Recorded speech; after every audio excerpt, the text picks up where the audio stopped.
the time that he has and the pace that he's going with, he's trying. But is everybody else will agree with some of the changes that he intends to make and wants to make?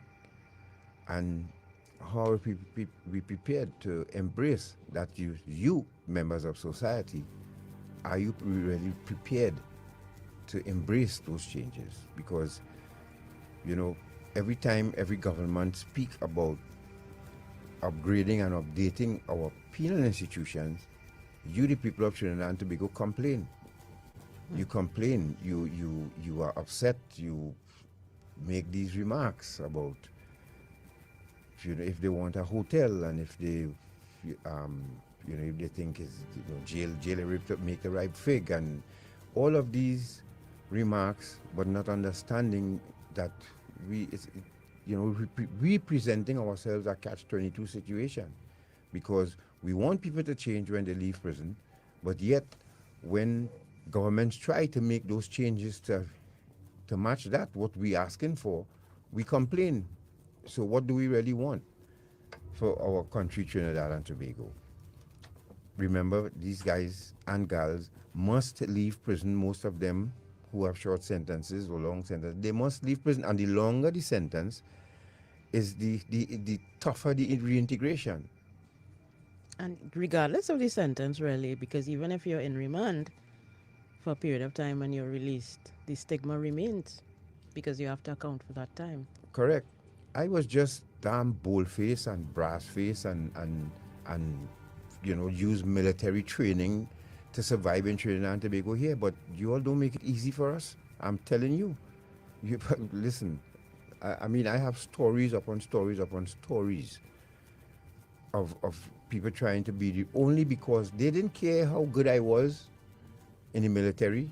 They didn't care what my background was, where I came from. I didn't come from a family of criminals. However, what they saw was, every time I showed up, was that fella who get thrown out of the regiment for smoking cocaine. That is what preceded me. And even though I'm one of the best lecturers in Trinidad and Tobago, and I'm not saying this is no idle boast, because I always tell people there are two entities. When they tell you you're good, you know you're good. That's the Protective Service and prisoners. And I've been endorsed by them already. But yet, people find it hard to accept that this is what I want to do and what I should do, and the amount of obstacles that were put in my way. So this is how our dependency was started. So I understand the struggles. But it's just that I had the will to live and survive with the military training I got, that I applied. And part of the conversation that we want to have today hinges on exactly what Garth was discussing in terms of how do we reintegrate former prisoners. We want to tie that into International Men's Day and look at prisoners, male prisoners especially, and how they get back on their feet. Are they assisted by other men in doing so? And if not, why not? I think a lot of that stems from how we view prison in general, not as a place of rehabilitation and restoration, but as a place of punishment. Um, but beyond that, there are still the realities that many men face, because men are by far the larger population of prisoners, as to how they deal with life in prison and how they deal with life after prison. And the gentleman we're going to speak to today can speak to both sides of the coin. And as Garth mentioned, he will share with us his journey after being, incarcerated for a lengthy period of time, and has been out of prison for even longer, decades. He's still unable to find his true footing. He's unable to secure employment that fits his skills and training. And we want to examine why that is. And why is it not that men can lead by example, which is part of the theme for International Men's Day, which is commemorated on November 19th every year. Why aren't men assisting other men to get back on their feet? Right, and then of course we have a different end, another end of the spectrum. Just before we close, we would like to congratulate some youngsters, including a youngster who confessed he grew up as a delinquent, joining gangs, and then he ended up at the MyLad program. He enrolled in the military, and now he's an instructor back at the MyLad program. That is a real interesting. It's a 1 minute feature, but we'll feature that as an alternative to youngsters out there. There are programs that are available to you all. So, folks, try and get used to us at this time. Yes. I know Because many of you would be happy. Yes, but try and get used to us at this time. Please pass the word around that from going forward with one or two changes, we will be eventually be here, on a more permanent basis, 10 to 12. This is what we're looking at. But you'll hear more about that in the coming weeks. All right, so just before we go to this, let's go to a quick break, please. And when we come back, we have a special for you, and then we hook up with Mr. Manickchand. So stay right there. Share this with whoever you think should hear it. And remember, you can join us on our Dependency Facebook page or YouTube channel. We'll be back.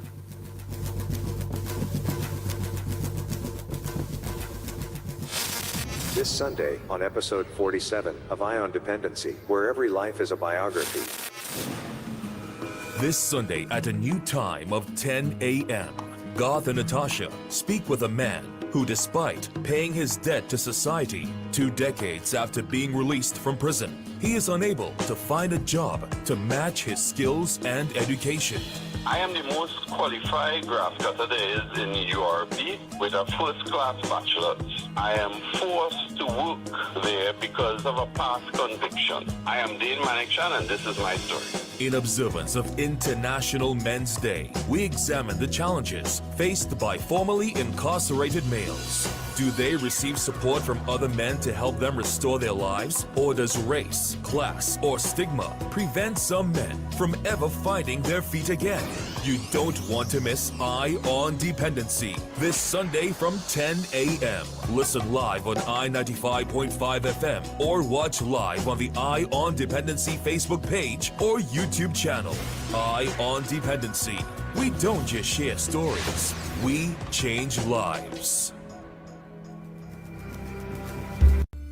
Slavery, a terrible time in our history.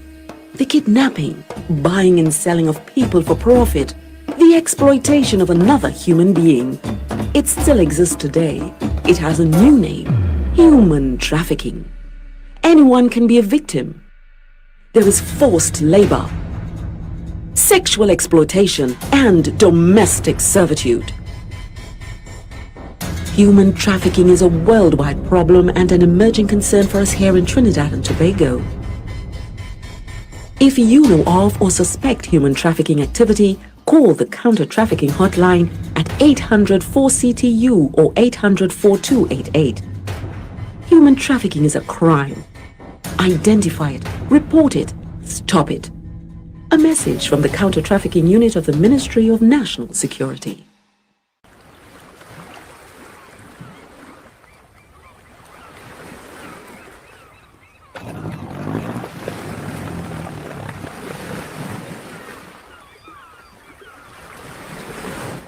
Cappy, talk to you now, boy.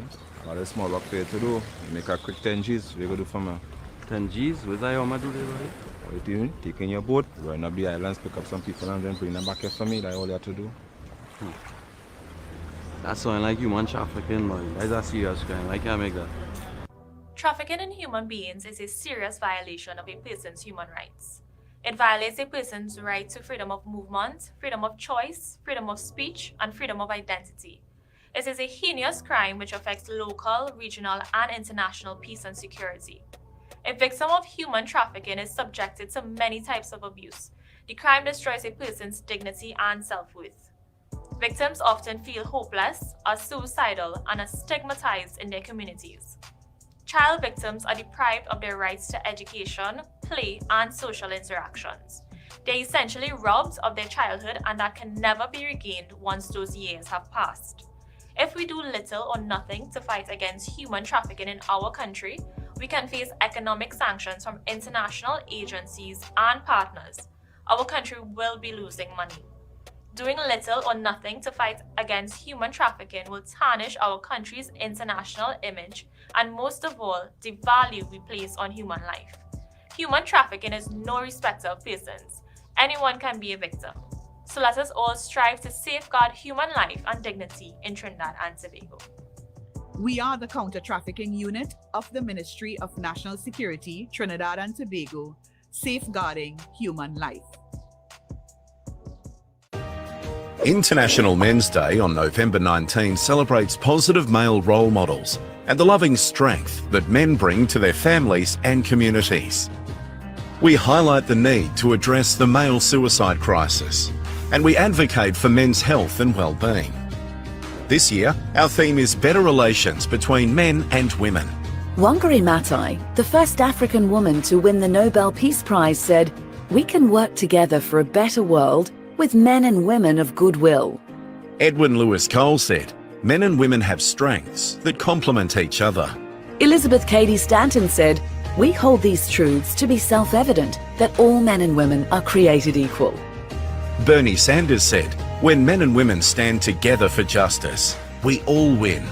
So on November 19, wish everyone a happy International Men's Day.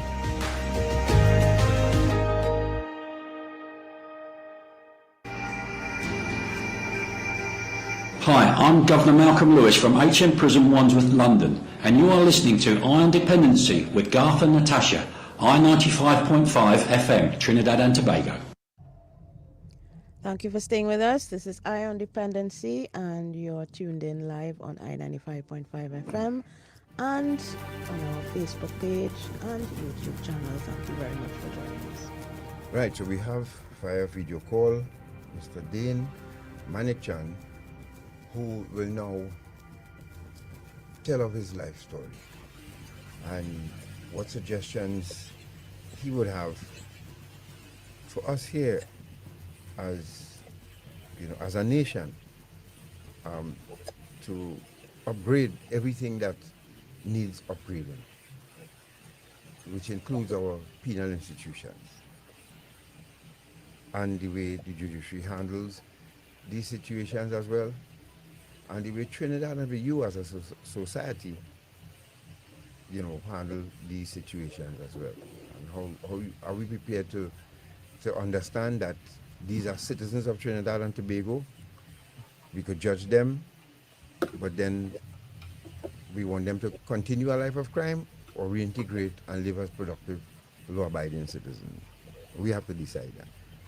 So without further ado, let's introduce Mr. Dane Manickchand. Hope you're hearing us, Dane. Good morning. Yeah, I'm hearing you, Garth. Are you hearing me? Morning. Say something again. Hello, are you hearing me? Right. Perfect. Yes. Thank you so much for joining us, and happy International Men's Day, if I can send that greeting to you. Yes, you can, Natasha. Good morning to both yourself and Garth, and to your active listeners. And well, Garth, happy belated International Men's Day. Right. So Dane, tell us, as we prepare to go on this journey with you, tell us about Dane Manickchand. Who are you? Where are you from? Where you originated from? You're a citizen of Trinidad and Tobago, we know, but tell us about that part. Well, I'm a citizen of Trinidad and Tobago. Yes, I was born in Trinidad, and I grew up in a household with two other brothers. So it's basically three of us together with a mother and father. Now, growing up, I really grew up more under my mother because my father was abroad in Brazil working. Right? And so I really didn't have much male role figures except for my older brothers. I went to school in Astor Boys College. Otherwise, I had small deviant behavior growing up, probably in college days, a normal amount of trouble, but nothing to say that it would be to the extreme. I went work to the bank shortly before I was incarcerated. That was one of my first jobs, actually. Right now, Dane, I couldn't help notice how you dressed this morning. Immaculate for a Sunday morning. Yes. You have a meeting afterwards or something? Jacket and tie and so on. My wife make sure we had to attend a little church before, so I say, well, me as well. Maintain it. Yes. Thank you very much for that. Yes. So you went to school, and when you what about graduating from school? Well, I did O levels, A levels, and then after, as I said, my first work is I went into the banking industry and worked in the bank for a short period of time. And then after, I was incarcerated. Right. So before we go to the incarceration, so was it as a result of working at the bank, or how did that happen? Take us on that. Well, what happened? I had a relative who introduced me to the crime. Now, I even wrote an article about this once in the Guardian newspaper, where it wasn't my intention. It's not like I was looking to go into a crime, but I could say it was made enticing to me at that time. You're young, you need money, you probably want a car, you want your own place, and you were enticed with money, and then you felt safe that it was somebody related to you trying to push this, who you may have looked at as a role model. Now, what was that enticing offer you got? Well, as I said, at that young age, I was roughly around 19, 20 years. It was basically money to do what you would want to do. You don't have a car. You probably want to rent an apartment, move out the house. You want money to do those things, right? So these are the things that all young people want to get independence. And it is showing you, well, here what? By doing this action with us, you will be able to get the funds to carry on whatever you wish to do.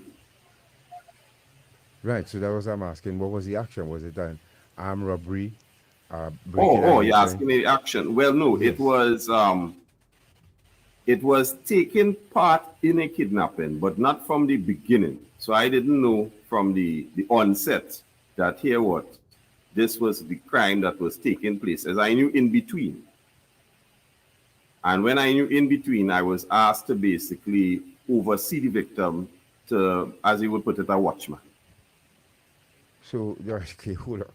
Now, although Trinidad and Tobago, although I Dane and I have had several conversations, I never really pressed him to explain this, and I hope it's not uncomfortable for him.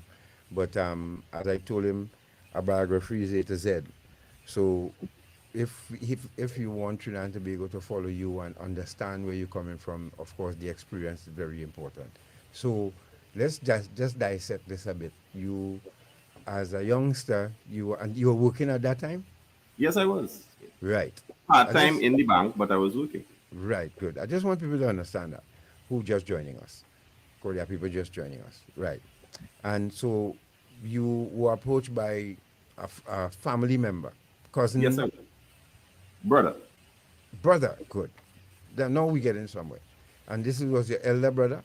Older yes, it brother? was. Yes. Right. Eldest, actually.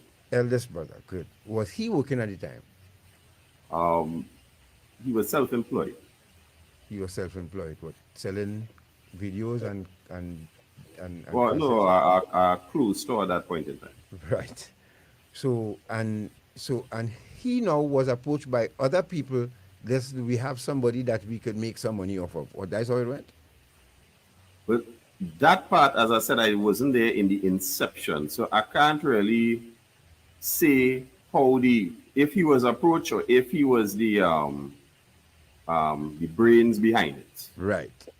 So he came to you one day, what, on work, or when you came home from work and you changed your clothes? When I came home from work, and he basically told me, well, if you've read the papers, if you've seen what has happened, meaning that somebody has been kidnapped. And I said, yes, I read the papers. And he kind of adjusted to me that, well, that is me. So this was a male or a female person who was kidnapped? Female person. Right. Go ahead. And he indicated to me, well, it's me. I am the one who took that action. Now, I kind of, to be quite honest, turned a deaf ear. You turn a deaf ear? Yes, because I basically hear no evil, see no evil at that point in time. Uh-huh. I didn't know what to say or do, so I just basically brush it off. And then, let's say subsequently, a week and a half later, he came to me with asking a favor, which was, here what? I need somebody to interchange and watch the person. And No, he saw that I was... you and your brother living in the same house. You all lived in the same house at the time? No, not at that point in time. Oh, no. okay. He's older okay. than me by about 20 years. Right. And after he told you that, you didn't, like, when you let's say, probably sleep and woke up and say, well, wait now, would my brother just tell me what told me yesterday? The action from the time, well, when he first told me, and I turned it a deaf ear to it, right? Because I say he's not living by me. When he came back the second time and he made the enticing of it, it was more, hey, I need you for this evening. It's a real emergency. Here what? I can't trust nobody. I don't want nothing to happen wrong. So I need somebody that I trust. Come on, just for a day or two, help me out. And the help was? The help was to basically watch the victim during that period of time. Uh-huh. So basically, you have the victim in a house, but at the end of the day, you have to watch. Somebody might come and bring food. The victim might get food. You understand? So you're basically the intermediary with the victim in case anything were to happen wrong. You don't know what could happen, right? You're the guardsman at that point in time also. No. Well, this was done and dusted already. So the location was in the country area. This person was in the location was actually in Westmoreland. Westmoreland. If you're just joining us, Trinidad and Tobago, you're listening to Dependency, and this is getting very interesting to me. At least it's a very. I don't boast about it. There's nothing to boast about. It's a very famous crime, but at the same time, it is very intriguing.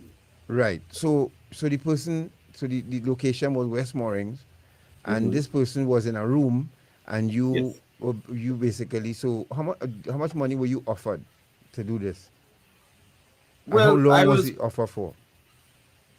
Well, it wasn't like we went into negotiations over it. It was like enough money to buy a car, see about yourself. So it wasn't like we went into exact figures of, okay, this is your cut, right? As I said, I was never in the planning stage. I was just offered late in the game to offer some assistance, and you could see the bribe or the incentive was, here what? You could get money for this, that, don't worry, I'll make sure I handle you for that. So let me start a figure like a 25,000 or 50,000, wrong there?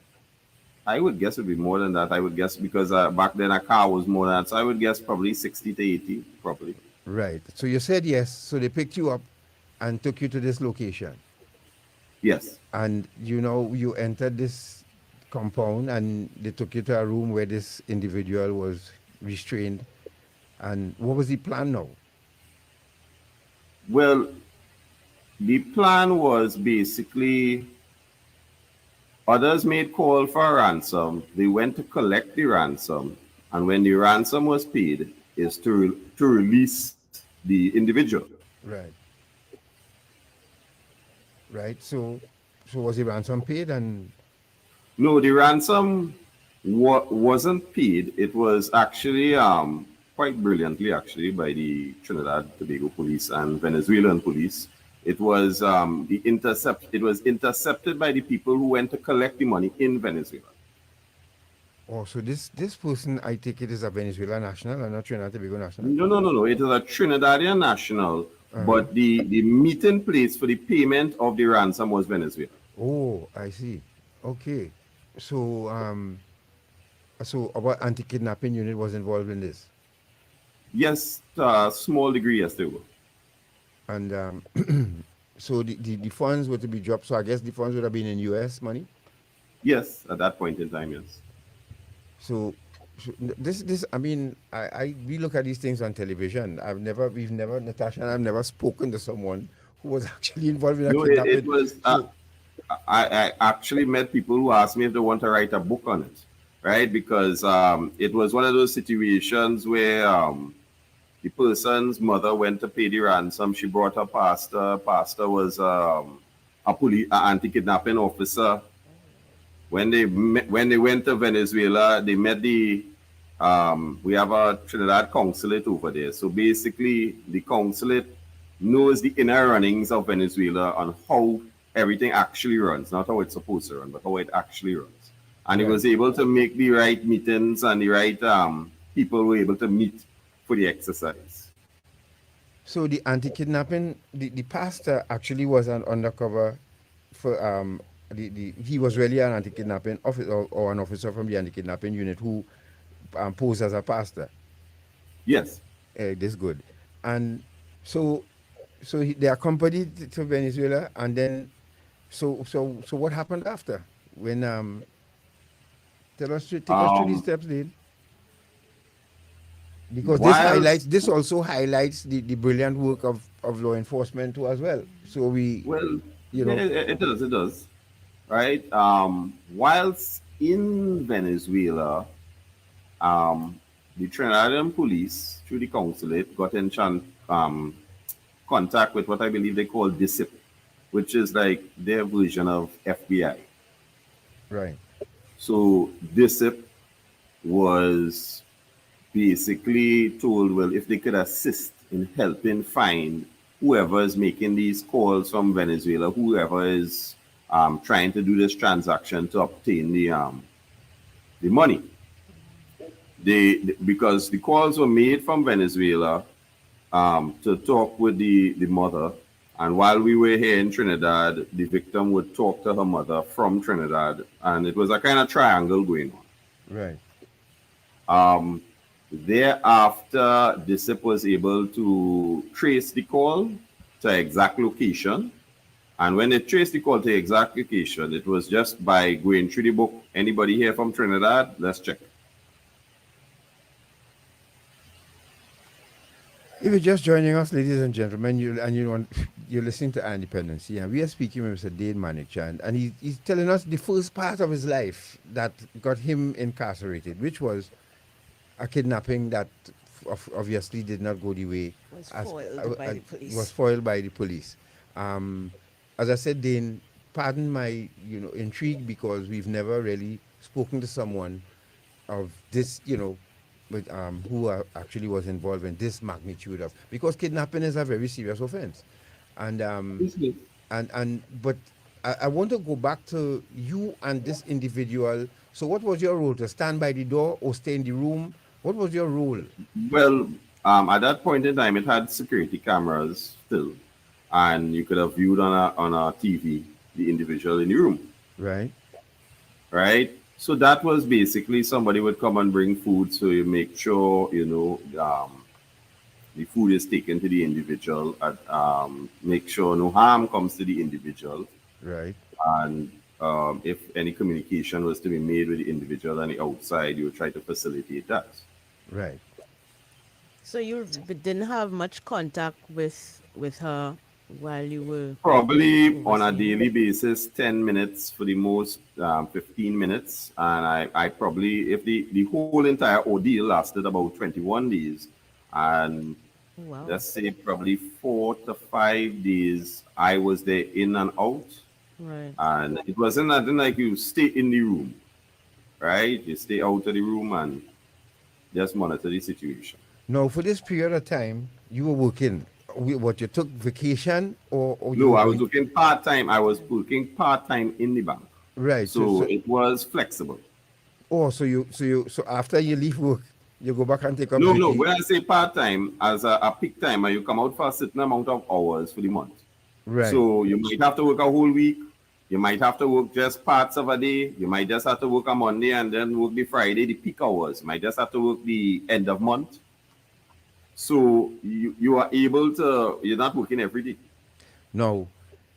During the time that you were watching this individual, did the individual try to appeal to you to, look, you don't have to do this, please, call my family, let them know where I am? No, not to me, but it was my understanding that she had made that appeal to the next person. Because take note that I told you I was not there from the beginning. Right. So I wasn't there for the first week, probably mid of the second week. So I heard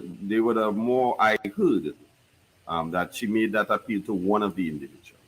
And did you at any point in time during that period ever thought to yourself, hey, suppose this ain't go right, boy, I could end up in prison? Did that ever occur to you at all? To be quite honest, no, it didn't. I was very scared, literally, when you could have feel my body temperature going up every time I had to go and do this, as if I had a little fever. I knew it was wrong. I never thought about being caught, to be quite honest. But I would put it on record that at no point in time did I think about any harm to the victim. That was a big issue, that no harm must come to the victim. Yeah, I was just gonna ask if there was, as far as you know, any threat of violence towards her. Right? That was there was I believe her hair was cut, right? But again, I wasn't around when that took place. Right. I would just clear from what I know from the court. No, one more thing. And this person was what, the wife, daughter of someone prominent or businessman or something? I would say a businessman, but I didn't know the individuals personally to say. So I back then I was 20 years old, so I didn't know who was who. Right.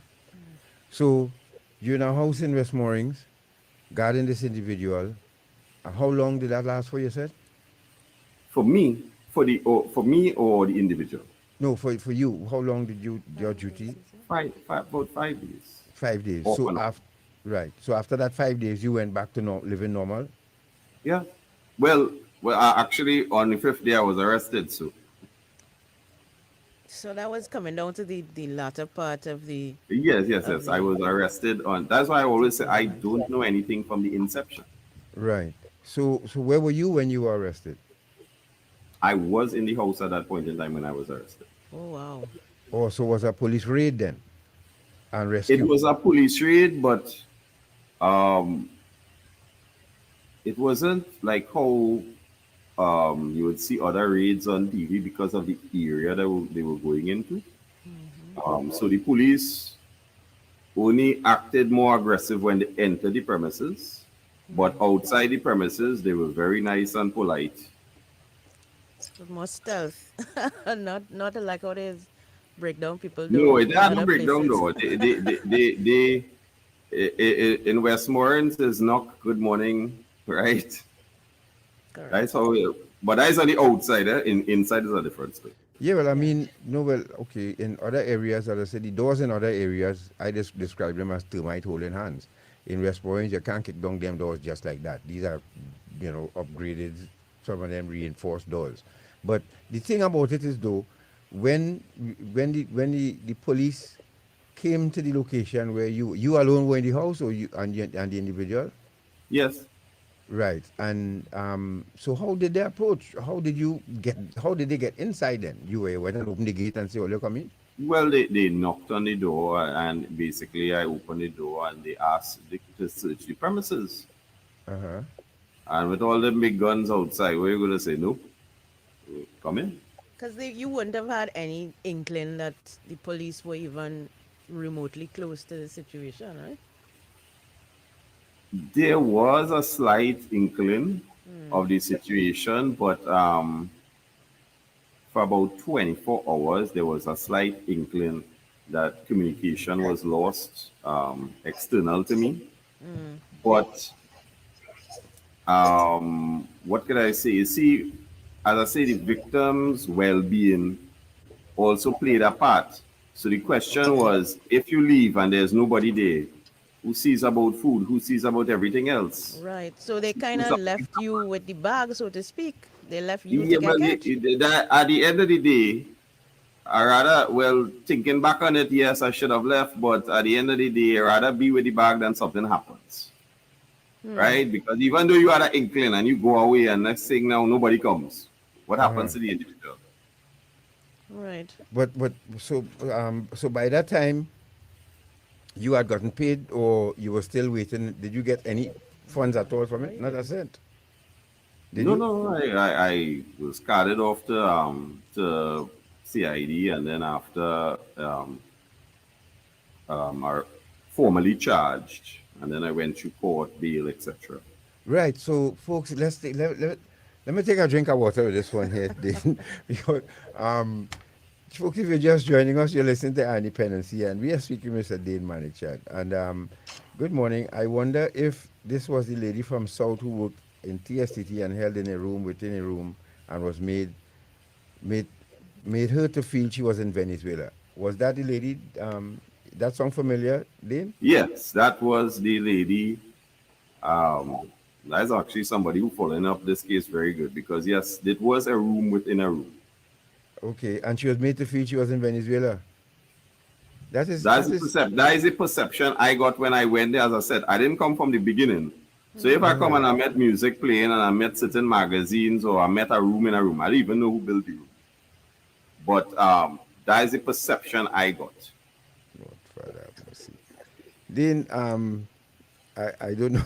Yeah, when we come back from this break, we'll dive more into the arrest and the trial process and how you, as a 20-year-old, dealt with all of those very serious charges and how you understood how this would impact the rest of your life.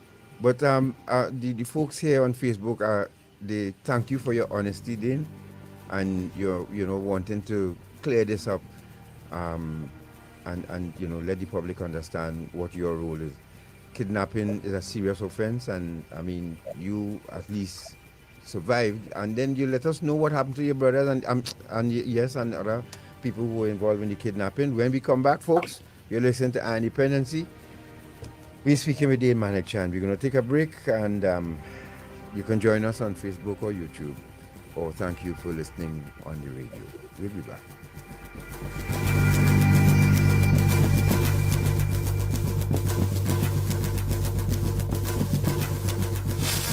This Sunday on episode 47 of Ion Dependency, where every life is a biography. This Sunday at a new time of 10 a.m., Garth and Natasha speak with a man who, despite paying his debt to society 2 decades after being released from prison, he is unable to find a job to match his skills and education. I am the most qualified grass cutter there is in URB with a first-class bachelor's. I am forced to work there because of a past conviction. I am Dane Manickchand, and this is my story. In observance of International Men's Day, we examine the challenges faced by formerly incarcerated males. Do they receive support from other men to help them restore their lives? Or does race, class, or stigma prevent some men from ever finding their feet again? You don't want to miss Eye on Dependency this Sunday from 10 a.m.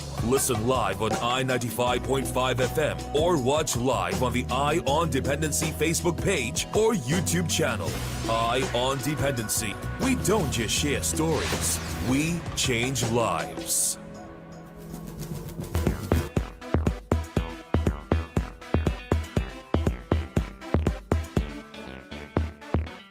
Ah boy. Feel like I'm gonna buy myself a senorita tonight. Nah. You know you might be promoting slavery. Slavery? What you talking about? Hey, modern day slavery or human trafficking is just what some of these people just do. You know some of these women were tricked to come here? Some are held against their will, abused, and even beaten.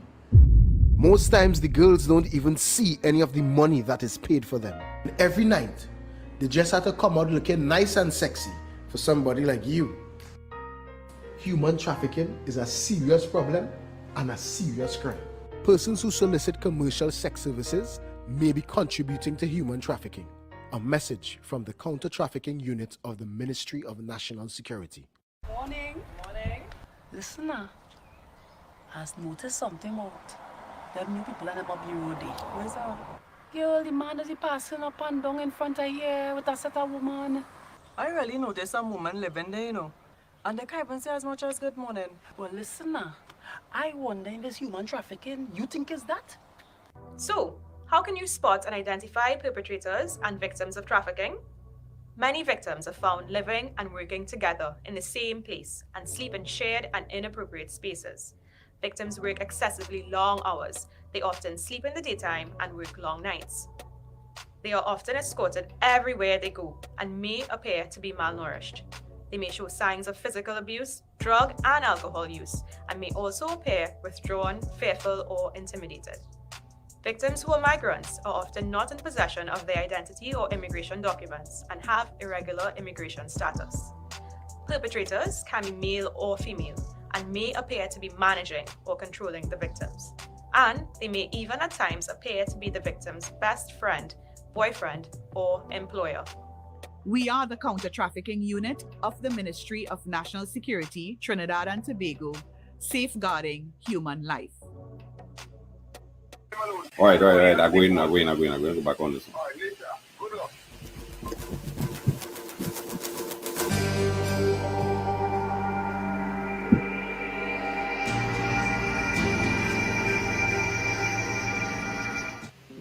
I am Stephen Clark. I am a justice in the Ontario Court of Justice in Toronto, Canada, and you are listening to Ion Dependency with Garth and Natasha on I-95.5 FM, Trinidad and Tobago.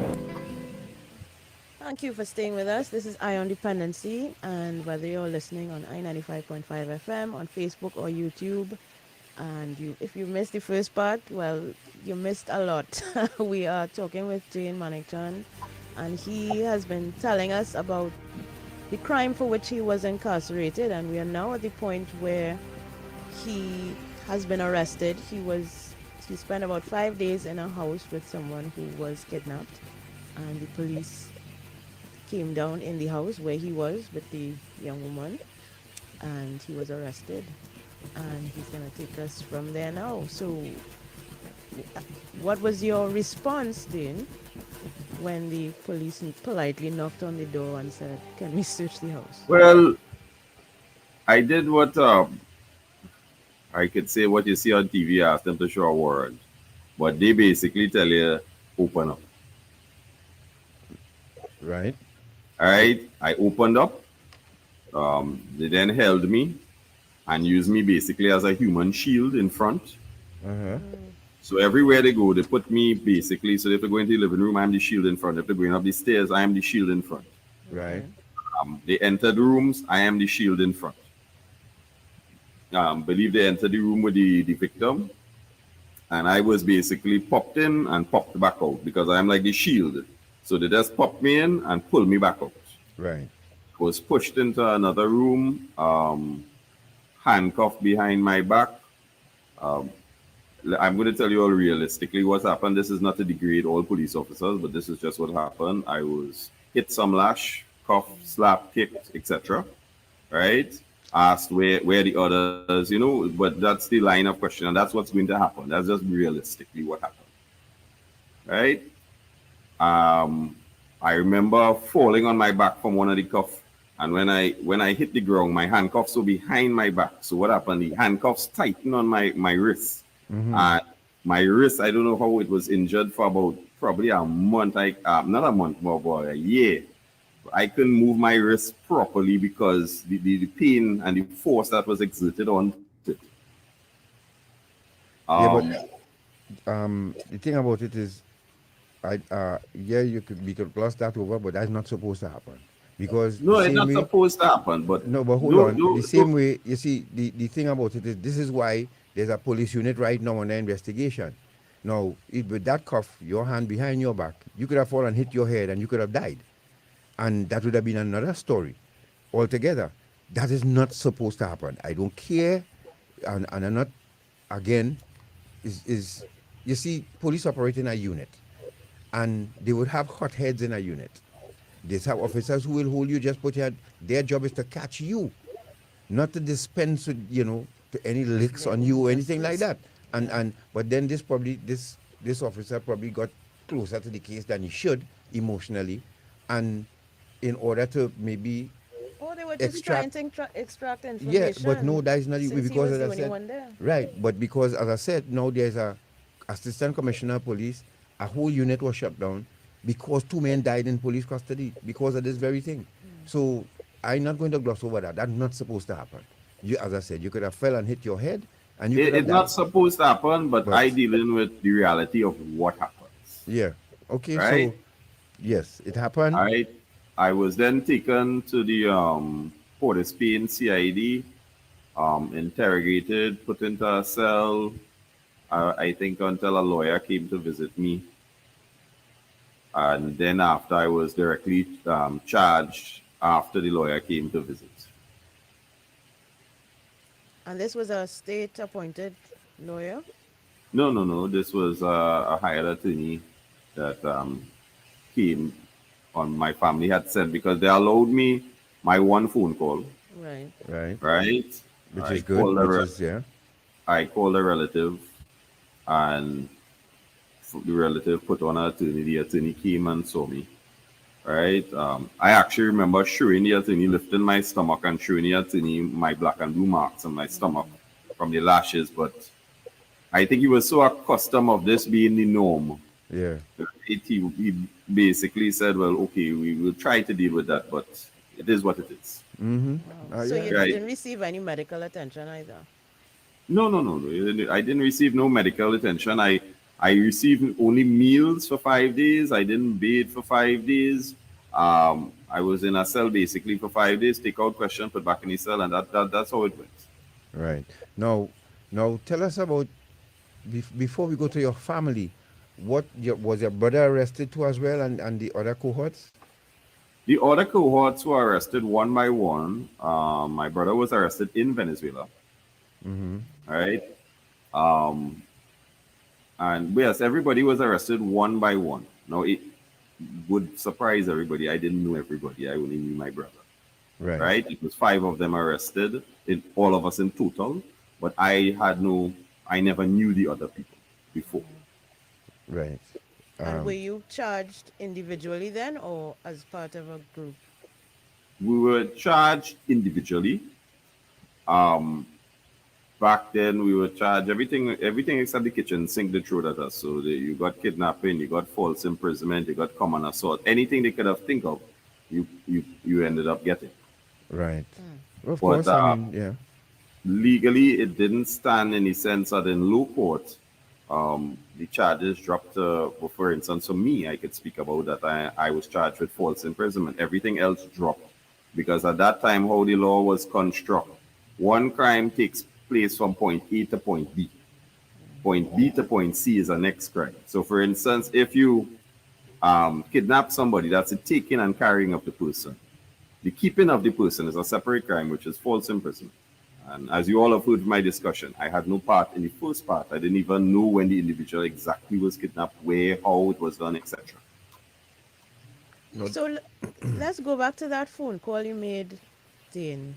Was it your mother that you called, and how did that conversation go? How did you feel having to call your mom and tell Actually, it wasn't my mother. It was my my brother's common law wife I called. I did not feel my mother would be able to handle that news.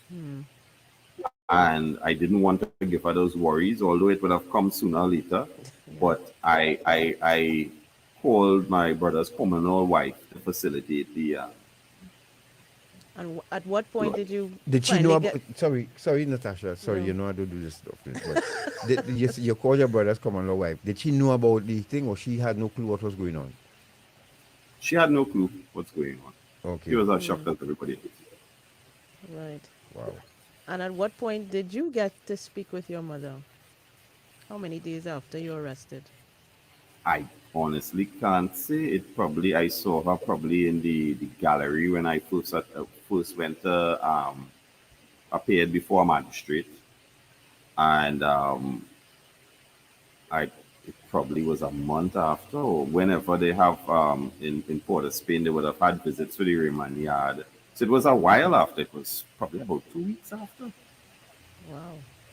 And you didn't get a chance to speak with her, you just saw her there in the gallery.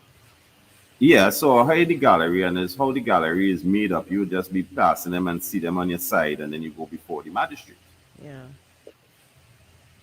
And how were you feeling at that point, seeing her sitting there? What was going through your Well, head? I felt guilt, right? I felt remorse, right? A fluster of emotions because I'm feeling those emotions, and then I'm feeling the defensive emotion that you're in a hostile environment. There's prison officers, there's court processing officers, there's a whole room of people who got arrested for other crimes. If you ever saw how the holding bay is in Port of Spain, it's jam-packed with about 40-something people, right? If a fight actually occurs there, nobody could possibly fall on the ground because it doesn't have room for you to move to fall on the ground. Right? You'll just fall on somebody if there's too jam-packed. So there are a number of competing emotions going on at that point in time. No. Your family, your mother, your other, siblings. How did they take the? I mean, this is a classic case of a good guy gone bad, right? Because you. Yeah, a young boy. I mean, 20 You're a young years guy. old. Nobody is expecting this to happen to Yeah. you. So how did your family and your mother deal with this, especially?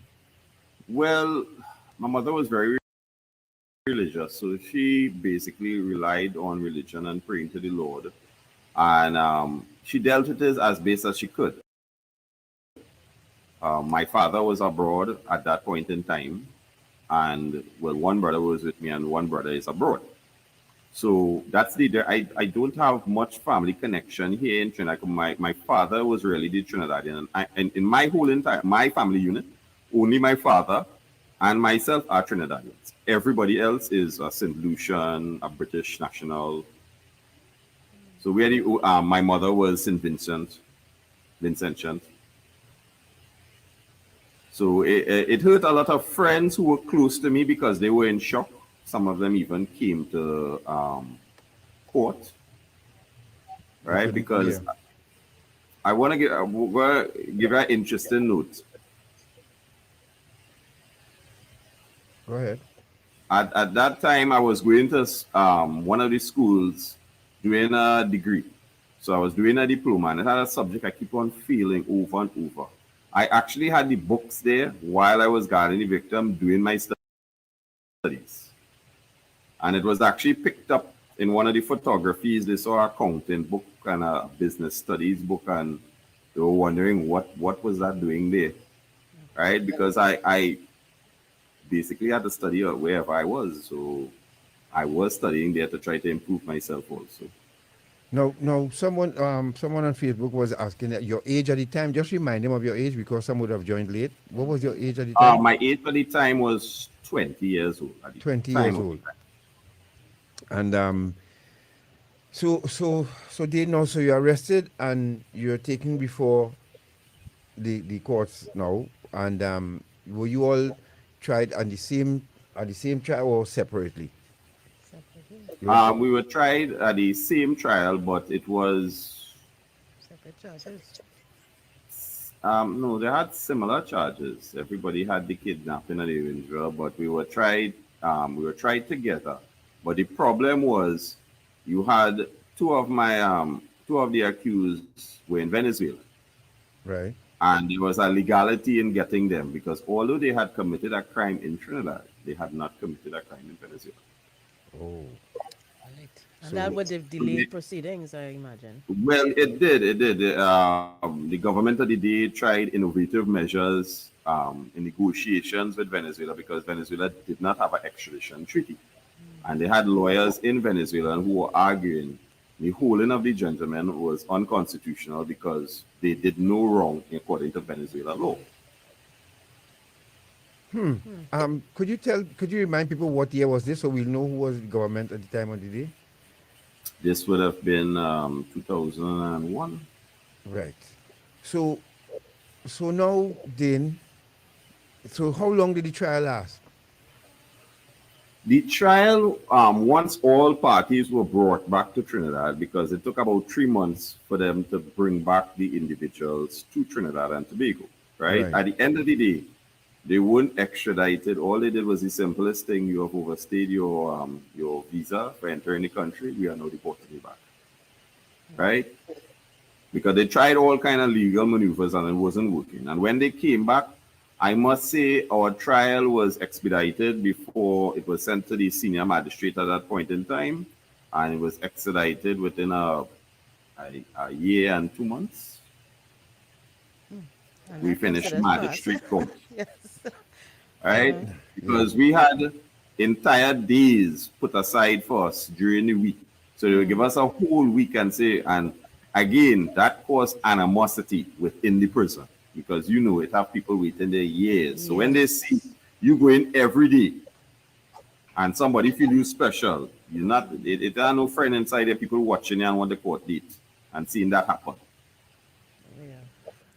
So, folks, if you're just joining us, you're listening to Dependency, and we're speaking with Mr. Dane Manickchand, who, of course, telling the first part of his life how he ended up doing 12 years in prison. He was involved in a kidnapping for ransom situation, and he was eventually caught.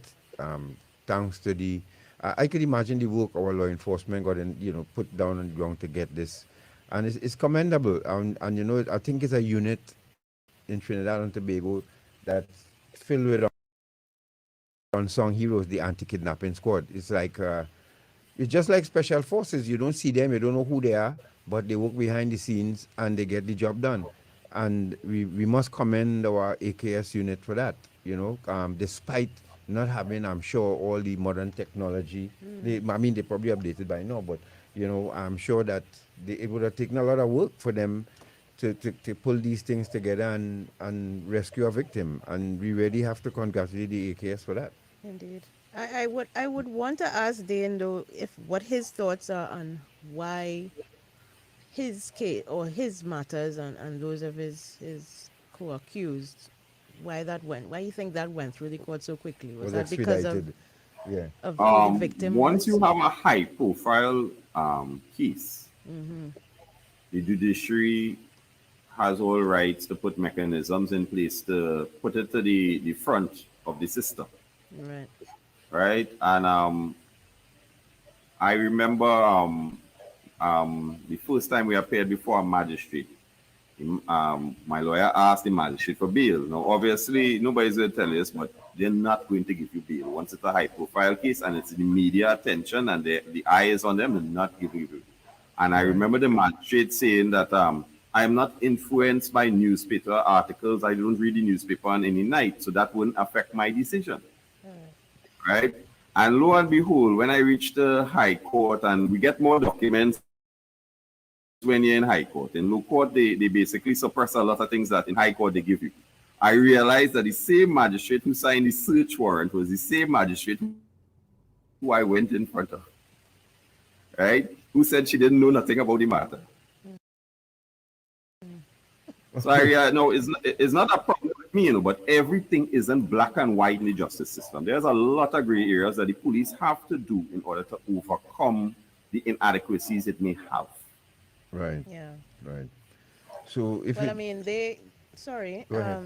they would have done their part, but they passed the baton, so to speak, to the judiciary once they capture the bad guys, so to speak, and basically, yes. I'm sure it's frustrating for them as well when matters are stalled. Yes. But let's know, before we go forward, somebody asked a question, and let's go back to the young lady in the room. They wanted to find out, so when she had to go to the bathroom or when she had to be fed, that was your job?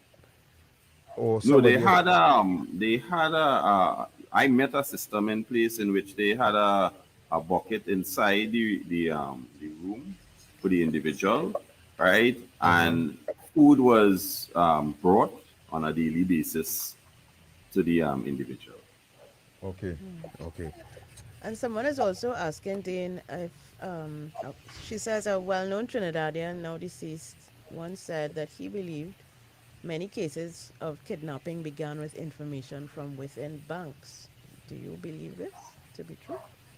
No, I don't believe this to be true because it's not rocket science. You pass by a house, you see a man have a big house, you see him have 4 beds. Wait, what? The bank had to tell you that? that is where money is, right? No, but on the other hand, and I'm not going to let the bank walk away with a clean sheet here. There are a number of people who work in banks in Trinidad and Tobago. Remember the work I do, right? And there are a number of people who work in banks in Trinidad and Tobago who have, addicted to us, right? And who are addicted to a substance or activity that they need money. And if they have access to information where they could arrange something to happen, I know substance abuse all too well to know that would be easy for them to make a decision. Like I'm not saying no. I'm not saying that it isn't a possibility, but I don't think it is the major factor. Right, understood. Because sometimes I wonder too, when you hear people withdraw large sums of money from a bank, and I always wonder how they are chosen as victims. If somebody on the outside is alerted, or the person on the outside just randomly pick somebody who just happened to withdraw $100,000 from the bank that day, and this is something that always. But that's another conversation altogether. So you were convicted finally, and what was your conviction, and what was your brothers and the others? What did what happened to them? False imprisonment was my conviction. I think one individual got kidnapped, and mostly everybody got false imprisonment, and I think one individual got demanding money with a menace. Right. I believe those were the charges, if I recall clearly. And your sentence was how long? I was sentenced to 12 years by Justice Herbert Volney. Justice Herbert Volney sentenced you to 12 years. And what did the other, your other cohorts, how much time? I think the maximum sentence was 15 to follow by 2 years. And I think the minimum sentence was 10 years. Okay. What about someone is asking about your brother. Did you serve your time in the same space, and how did that affect your relationship? Actually, interesting story. The prison tries the best to separate groups from a crime because probably it's a security reason. They feel if they put you in the same place, you might be able to collaborate together. So for instance, even in Raymond Yard, we were separated on different wings for that reason. Right. Okay. And as I told you before, I am only myself and my father are Trinidadians. So my brother was a British national. So he applied to be extradited back to Britain to do his time. So the same sentence applied, but the conditions and British methodology of handling things such as parole and breaking it down from one prison to the next and going through programs and work release and so forth went on over there. Remember, you go to their system, so they wouldn't interfere with the sentence, but they will, but how the restorative justice and how it's more reformative would be dealt with over there. Right. So you got 12 years, and you started at where you served at MSP or Golden Grove? At Carrera. Right. Now, I mean, coming from a good family, Dane, did you have any, were you kicking yourself right through this? Did you have any remorse at all? I had remorse, and my first sign of remorse was as soon as I was convicted, I basically waited 2 to 3 weeks to get my house affairs in order, and I withdrew my appeal just to get my affairs in order. I was not going to waste the court time. Let's face facts. Anybody who is guilty of a crime and going before, and you see a big sentence ahead of you, they're going to say, no, I'm not guilty, and they're going to fight it. Because nobody is going to open the door and say, well, I'm willing to go to jail. But I had lost the battle, right? It was God's will and way that, here, what, I should go be incarcerated. I did my crime. So what I did, my first remorse was that I canceled my appeal, and I said, okay, I'm willing to go to prison, and I went to prison. I then, after, tried my best to make the best of a worse situation. Because you're not hardcore, right? You're not a criminal. No. Actually, a lot of people, even the prison officers, used to say, well, you're not exactly what we are accustomed to. Exactly what I'm saying. Right? I will give you a joke. There's a Carrera annual carnival show. Yes. So I was one of the inmates, the dress in white, and I served little drinks and so forth at when the visitors from outside came. Right. And it had a couple that stood talking to me and say, wow, this carnival show is real nice. Is your first time on the island? So I said, well, yes. And when they started talking out, I say, hey, hello, I'm an inmate, I'm not a, listen, but you don't look like that. How you dressed in white? So we thought you was, I said, no, don't get mixed up. I'm an inmate. I said, but thanks for the compliment though, right? Yeah, because their perception of a prisoner, an inmate, supposed to be look rough, so rough looking with a little lot scar or different two. from you. You understand? And not speaking properly. That is, Not a fresh face. Yes, 20-year-old. but how I could say it in prison terms, don't get tired up. I could talk just as well as them because Right. when you're in Rome, you do as the Romans do. It took me a little while to assimilate to the environment. Yeah. Right? Because you have to be able to deal with individuals, and I was able to interact with them, which is a skill that I use up to now, that I could almost interact with anybody. So you started teaching. Tell us about Yes, that. While you're in there, let's go on now to. I taught POB, and I was in charge of the career library for about 6 years because I met an inmate inside there who told me, he said, here what, you're more educated, I just had A-levels, than most of the inmates here. Some can't read and write. And here what, why don't you give back to the inmates and that will be your hard labor? So I said, okay, no problem. And I was in integral part in all the rehabilitative programs by helping those people who came from outside to carry on the programs, to help them with the inmates and giving them information and being the liaison per se. That's what I did to let my time pass by in prison.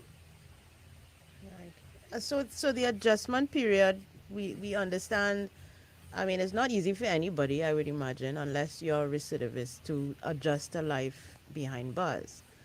But how would you rate your adjustment, and how long did it take you to fit into the rhythm of life behind bars? It took me about a year and a half. Yeah. A year and a half to assimilate into that environment. Because I had to deal not only with the culture of the inmates, but the culture of the officers. Right. Right? And what There's about- a certain mentality that they have there that is something you have to experience it to appreciate it. Can you imagine? What about your relationships now? Your relationship with your mom, who I understand passed away while you were inside. How were you able to maintain that connection with her while you were in prison? Well, I wrote letters as best as I could. But I have to admit, the prison, due to the archaic legislation and policies, communication with loved ones outside via the correct channels is limited to, I think, best case, two letters a month. And in the beginning, you could write one letter every 2 months or some kind of, it's ridiculous. And they give you a letter form where you just write the front of the letter form is where you're allowed to write. So you just have one page, basically. Basically. And I used to wonder, I said, but how do you expect people to communicate and maintain bonds outside there using this avenue? Yeah. All right. If you just so this is where we will now come to the part where you can assist us in finding out things that you noticed and we could change. And I'm sure there are people listening who will appreciate, as we ask people, please listen with an open mind. You listen to Dependency. After this break, Dane, and if you're just joining us, we're speaking with Mr. Dane Manickchand, who was sentenced to 12 years for his part he played in kidnapping. Of course, they were caught by the anti-kidnapping unit, and he did his time. He returned to society, and he had some challenges after that. But he's going to talk about that when we return. Remember, you can join us on Dependency Facebook page or YouTube channel, or thank you for listening to us on 95.5 FM. Then you will have to answer some of the questions on our Facebook chat because there are many. All right, so you will have to do us that favor, and only you can answer the questions some folks asking. All right, so let's stay right there. We'll be back.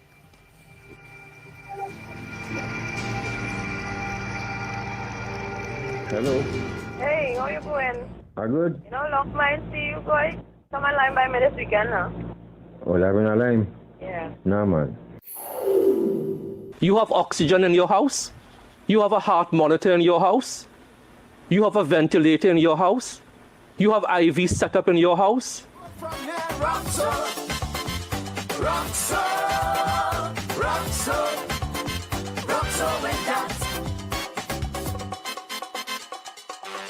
This is a public service message from I.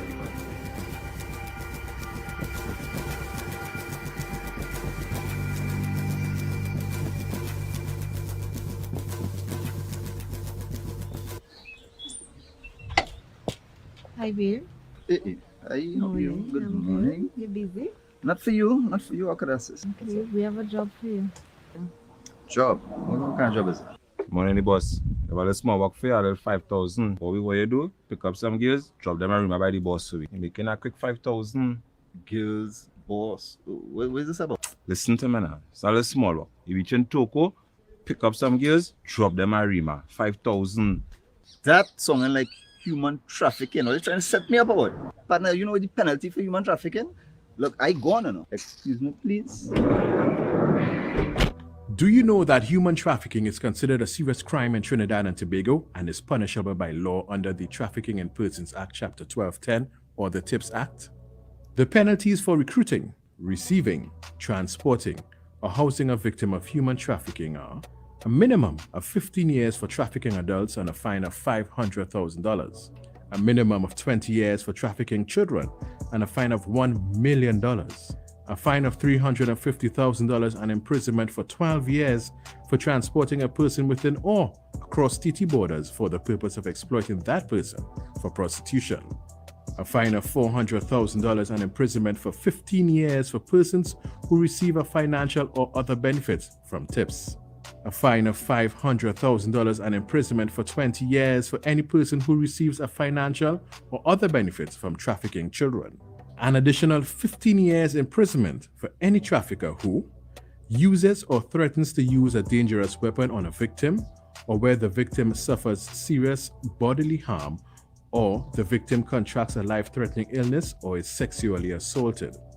or if the trafficker abuses his power as someone entrusted with the care or supervision of a child victim. Imprisonment for 25 years for any member of the Defense or Protective Services or any official or public officer having the powers of arrest who commits an offense. Court can order forfeiture of convicted trafficker's property. A company can be fined $5 million for engaging in tips. We are the counter-trafficking unit of the Ministry of National Security, Trinidad and Tobago, safeguarding human life. Slavery, a terrible time in our history. The kidnapping, buying and selling of people for profit, the exploitation of another human being. It still exists today. It has a new name, human trafficking. Anyone can be a victim. There is forced labor, sexual exploitation, and domestic servitude.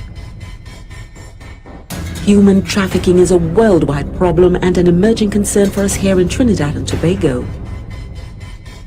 If you know of or suspect human trafficking activity, call the counter-trafficking hotline at 800-4CTU or 800-4288. Human trafficking is a crime. Identify it, report it, stop it. A message from the Counter-Trafficking Unit of the Ministry of National Security. Hi, my name is Professor Cram McKenzie from the Centre of Addiction and Mental Health in Toronto, Canada, and you're listening to Ion Dependency with Garth and Natasha at I-95.5 FM, Trinidad and Tobago. Thank you for staying with us, folks, and let me deal with you one time, Mr. Maddox, and get you out of the way. We are speaking with Dane Manickchand. This is his story, his biography. So he don't have to get permission from anybody to tell it. All right, he didn't call a name, he didn't call one name. and you didn't even talk about the victim and who he was and all this kind.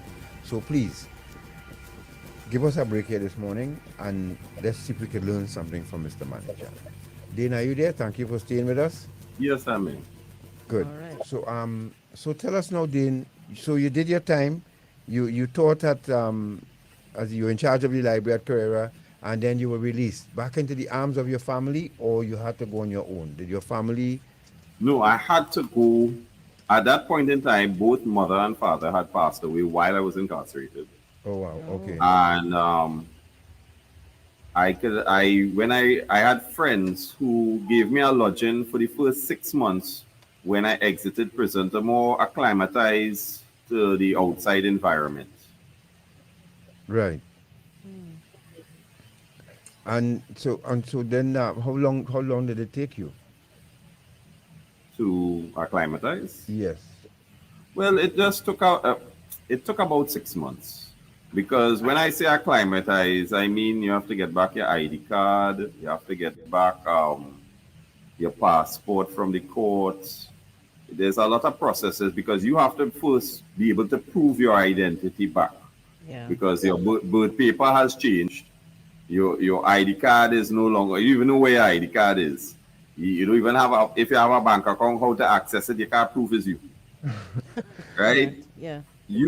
So you were alienated from society or isolated. And then coming back now, you have to figure out how to reintegrate back. This is one of the issues I had with the prison, that they have very simple things to do. That an inmate is going outside. It's not hard to call EBC and say, could we come and give this man a temporary identification or up-to-date his ID card while he's in prison? Because it's the first element that you're going to need to do everything else. Yeah. Right. Right? And basically, I found that it fell on deaf ears. And when you come outside, you have to do everything for yourself. So so Dane, as one texter asked here, and thanks for that question, Alice Elise, how can Dane Manickchand assist Trinidad and Tobago on our journey to restorative justice? And so what are some of the things suggestions that you may have for us? It's a very wide scope question. But restorative justice for me would start from inside the prison. Right. And would emanate straight to outside. I'll give you an example. I took 2 years to ask permission to write a apology letter to my victim. Right? I wrote the letter, and it took 2 years for them, because every superintendent I went by said, I'm not giving you permission for that. That might cause bacchanal. So I said, no, well, you read it and see if there's anything that I said which is out of place. And he said, here, what? Better you ask the commissioner. I'm not granting that permission. And I had to wait until superintendent. And one superintendent came around and said, let me see the letter. Okay, I don't have a problem with this. You send it out. So I used to be baffled while in prison. You hear them saying, we are about restorative justice. I have said it before in front of a joint select committee. That is basically window dressing. It is a smoke screen. Right? It is just a term coined to say that, here what? We know what the word means. But actually the actions that are interpreted by the word, it is never done. Wow. And that was the reason you were given, because it was quote unquote cause bacchanal? Yeah, because at the end of the day, they say, well, here what? I asked the church, I asked the prison, I said, I'm interested in you asking my victim or relatives if they want mediation, right? If they have any questions they want to ask me, I am offering remorse, and I don't know how else to do it.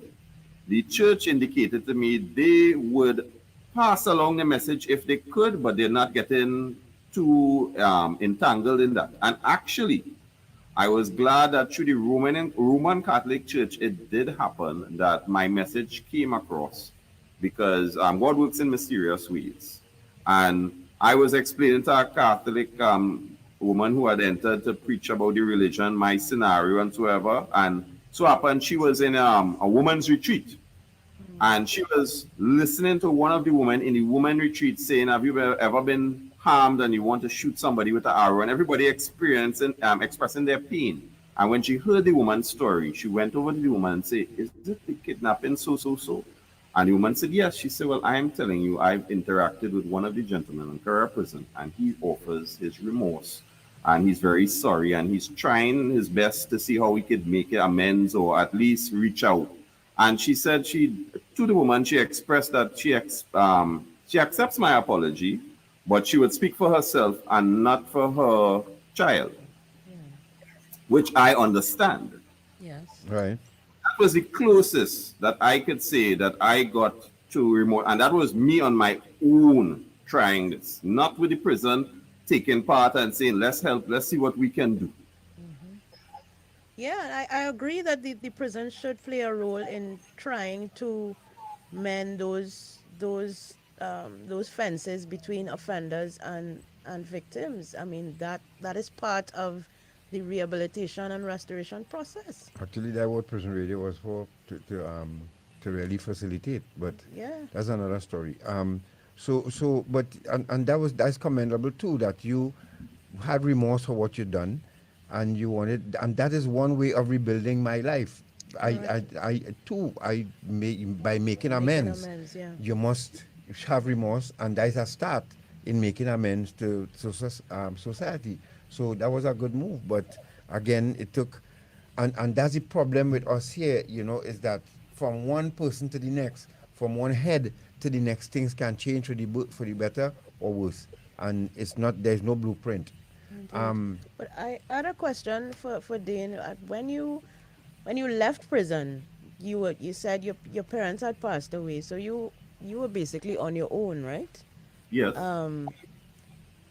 I imagine it was a difficult road, but tell us a little bit more about how it was to emerge from prison after being incarcerated at such a young age as well, to a world that would have changed significantly since you went. Well, I had the support of, as I said, of friends. I had the support of a then girlfriend who is now my present wife.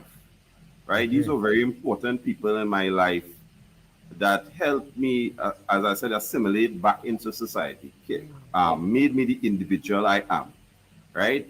Because I understand why recidivism occurs, Because when you come outside and society shuns you, and you can't get a work, you can't get an apartment to rent, and basically all they give you from the state is some bus tickets. When the criminal element come by you and say, well, here, you could sleep on my couch. Look at gun, let you do our work. What are you going to do? That you need money, and if you have a child you're mining, what are you going to do? So I understand how the support mechanism is heavily needed for individuals when they come outside to adjust back. I didn't know what was Facebook. I didn't know what was, I give God this joke that I sat doing a degree because I made up my mind that, I have to put some more education in myself. And I went and I took some money, borrowed some money, and I went to School of Accounting and Management to do a degree.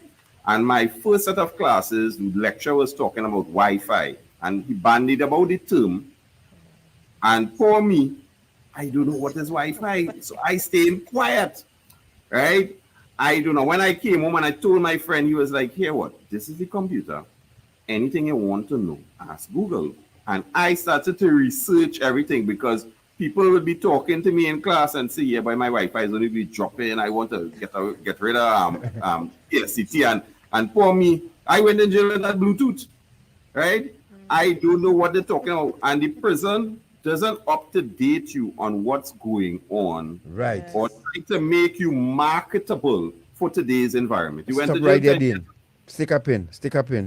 Now, I remember we having this discussion, and I told you that there are prisons outside. I saw a documentary in a prison that offers, there's a law library, and there are people who can actually get their law degrees while incarcerated, and so that they give them access to all of these things, technology and all of that. Did you have that opportunity in prison? We had limited accesses to computers without the internet, and we had no access to legal materials. You have to actually write and seek permission to bring in legal materials. The thoughts of inmates regarding that was that they felt that the authorities felt the more the inmate knows about his legal rights is the more he will look for avenues to sue the state. Correct. Right? And there are several things the state has been sued for in the past and been held accountable for. And they said that was the idea that inmates felt. When you see movies show you that a prisoner goes into a library and it has law books and things, I don't believe, I could be wrong, I stand to be corrected, that there is no Archbold or the Constitution of Trinidad and Tobago in any one of the libraries in or prisons. And also the preparation on behalf of the prison to prepare prisoners for life on the outside. Yes, we know that stigma exists, but how do you prepare persons who have been incarcerated, especially for long periods of time, to adjust to life on the outside, to prepare themselves emotionally, spiritually, psychologically, educationally for reintegration? Do you think that the preparation is there in any kind of structured way? Again, I speak from my knowledge years ago, not to date. There was no preparation in place. Vision and Mission admirably tried their best to put in a program to tell you, well, to kind of soften the blow. But the prison itself, I don't think they have put anything in place. And as far as I believe, the prison then and probably now is all about the numbers game, which is at the end of the day, when we count, 400 prisoners had to be hit, not 399, or else we'll have a problem. What happens while they're inside, they go outside, not really our concern, because general public only cares when they hear a prisoner escapes. That's the only time people really care about the prison, right? And the prison officers know that. So once everybody's inside, what goes on inside, if they come back inside 10 times over the last 8 years, no problem. Our job is to hold them and release them. That's all. One of our posters is asking, Dane, did you, while inside, get any therapy or assistance in that healing process, forgiveness process for yourself? None. I asked. None. There was no psychiatrist or sociologist at that point in time, right? I asked if they would think about having any, and the answer was they just didn't take me on. Again, that wasn't their thinking of how to deal with their situation.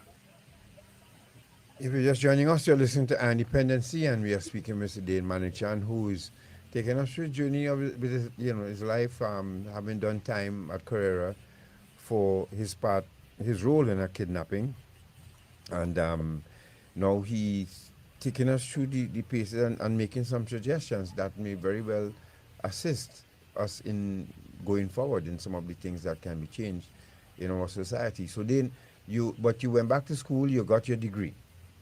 Yes, I actually got first class honors. I was valedictorian of my year, and while I was doing my degree, I got a job as a litter prevention warden with a ministry.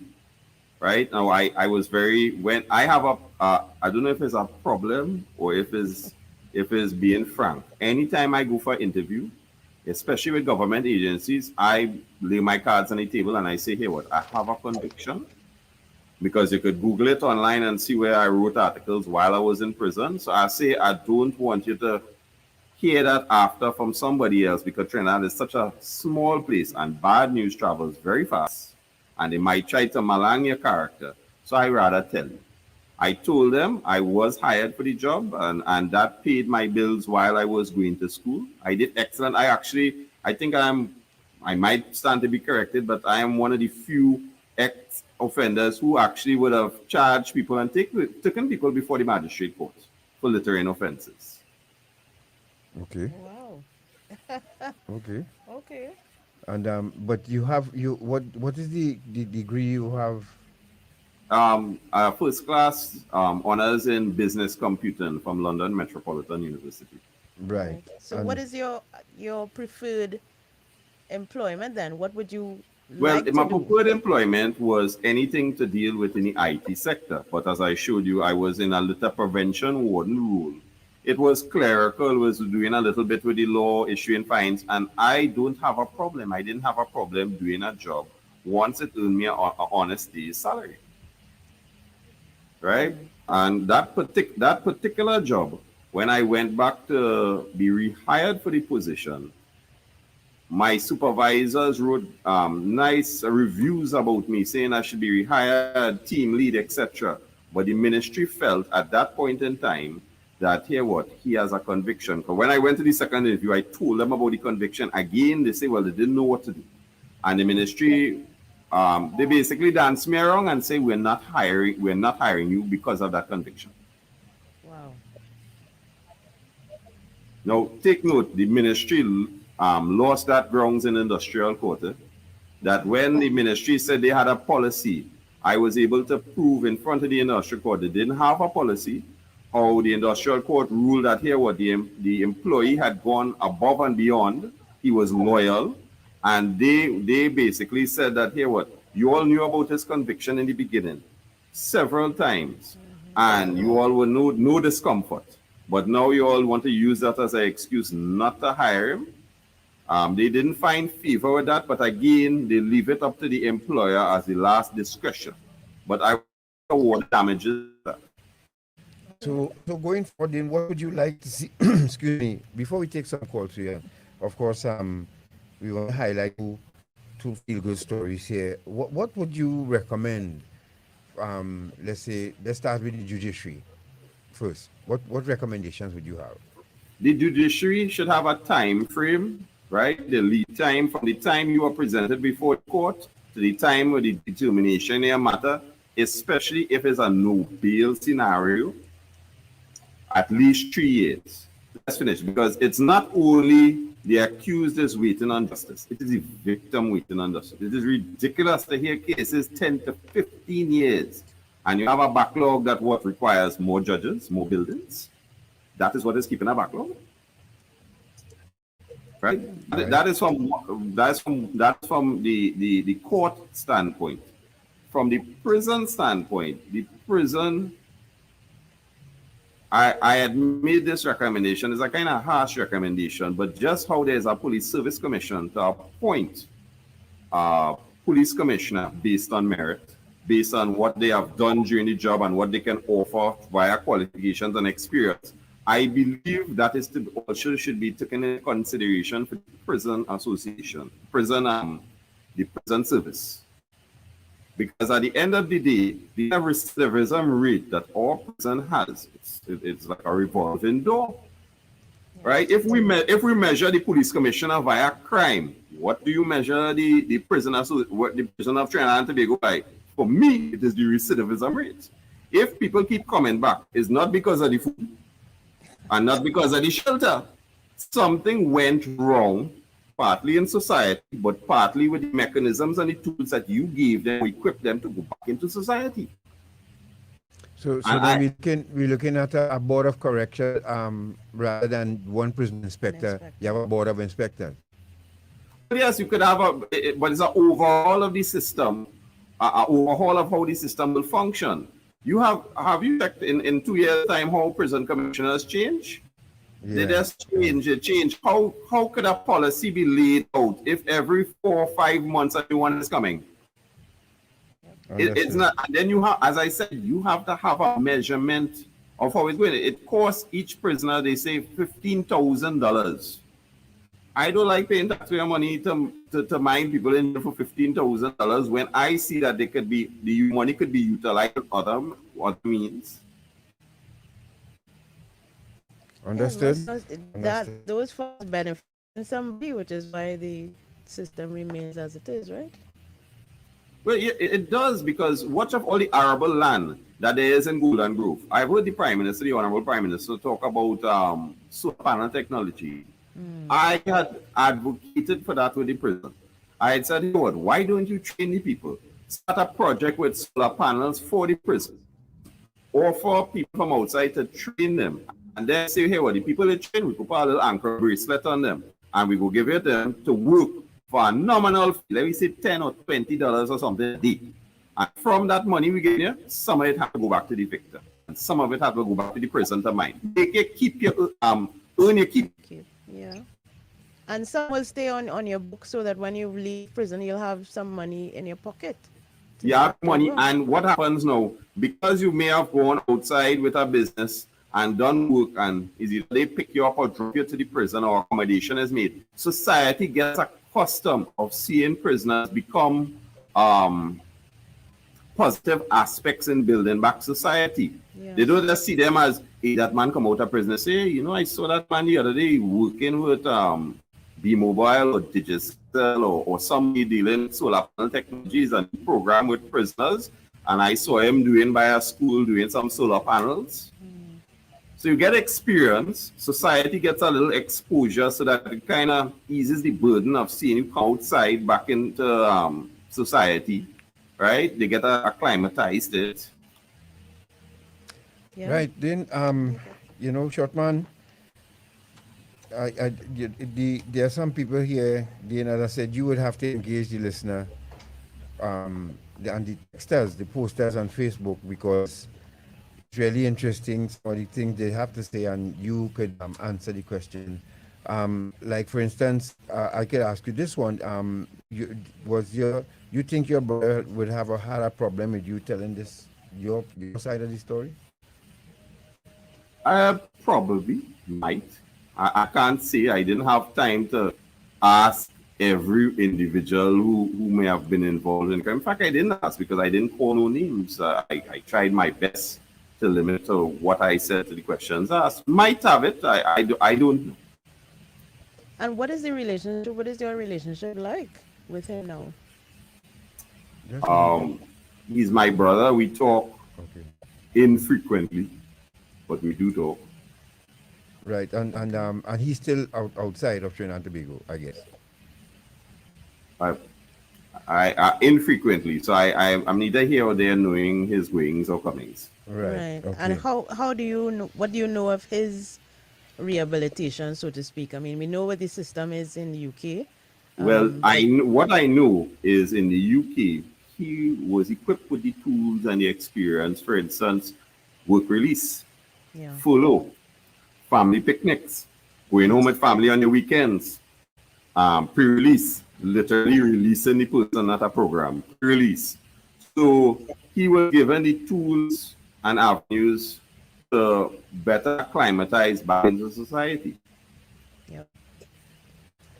All right, folks, we're coming closer to the end, but we have to highlight a couple of things. Before we do, then we're going to take some calls for you too, so let's step on the gas a bit. Shortman, we could go to B? Yes, we can go to B. Right, so then, this is, although looking at International Men's Day, we also have World Children's Day as well. Yes, and which was yesterday. So we have a 3 minute, let's look at this and we take some calls for you, right? Right, this is from the Children's Authority. So important information as we seek to protect children and Trinidad and Tobago. And then we will have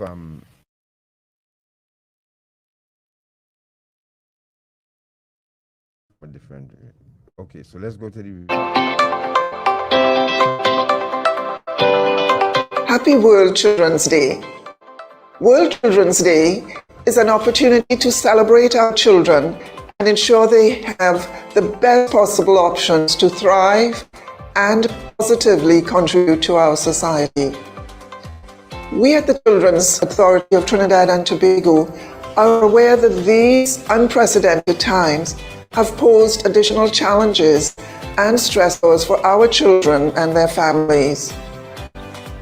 As chairman of the new board of management of the authority, my board and I are fully aware that as the world changes, we must step up differently. World Children's Day is also a reminder that our children have rights. I know this concept can sometimes be challenging for us as adults. We often think children's rights diminish our rights, especially as their parents, guardians, and caregivers. However, when we teach children about their rights and responsibilities, we empower and protect them from abuse.